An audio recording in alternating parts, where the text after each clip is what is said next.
In this video, we're going to look at how to set up Catalyst to work over ArtNET. ArtNET is a network protocol, and hence you must have your server connected to a switch or router in order to be able to actually use this protocol correctly. The first thing we need to do before we can even think about opening Catalyst is to actually configure our IP address. We could go up to our Wi-Fi network and click Open Network Preferences. However, if we want to go the long way, we can go to the Apple logo on the top left of the screen, click System Preferences, then click on Network, and we've arrived here. Now normally in the left, you would have listed the Ethernet port of your computer. However, I'm going to use my Wi-Fi since my laptop doesn't have an Ethernet port. What we want to do is we want to change the IP address listed at the top. So if we click Advanced,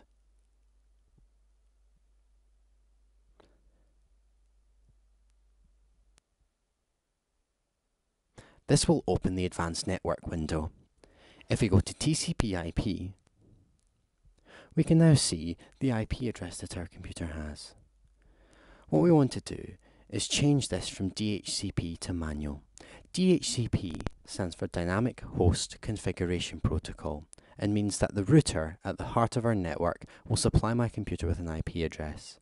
However, this IP address isn't compatible with ArtNET, so we need to set it to something different. What we want to do is we want to set our IP address to 2.0.0.1, but at the moment you can see it won't let me change my IP address, which is why we're going to change that drop-down menu in a second. One thing to note is just what the router IP is. Usually it's saved, but it's always good just to know. So now we change our IPv4 settings to manual, and now in the IPv4 address we can enter 2.0.0.1. Leave the router as is. Once you're done, click OK, and then click Apply. This IP address is now saved. So what we can now do is we can now go to our Applications folder, and we can open up Catalyst.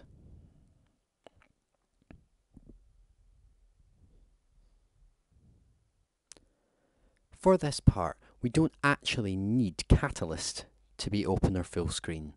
All the configuration we're going to do will be done with the left-hand side of the screen. Down here, with all these blue boxes, is where the DMX configuration is done. Because Catalyst can have a large number of DMX control components, this menu kind of goes on forever. Up here, if we are to actually set up ArtNET to control, we need to switch it on. Now we've arrived with CIB001. Click on the box on the right and it will choose what part of Catalyst this ArtNET address will control. Now we need to tell it what ArtNET universe to listen to. We'll select ArtNET universe 0.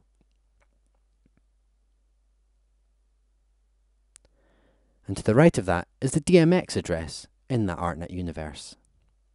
So now we want to patch our second layer.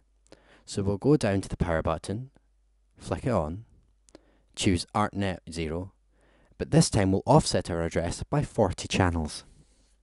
And then we'll choose Catalyst Layer 2.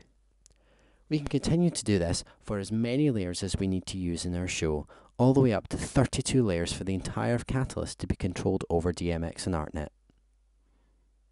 Now that we're running the DMX and ArtNET control, if we try and go into the mixes live and edit our layers with the mouse, Catalyst will prevent us from doing so.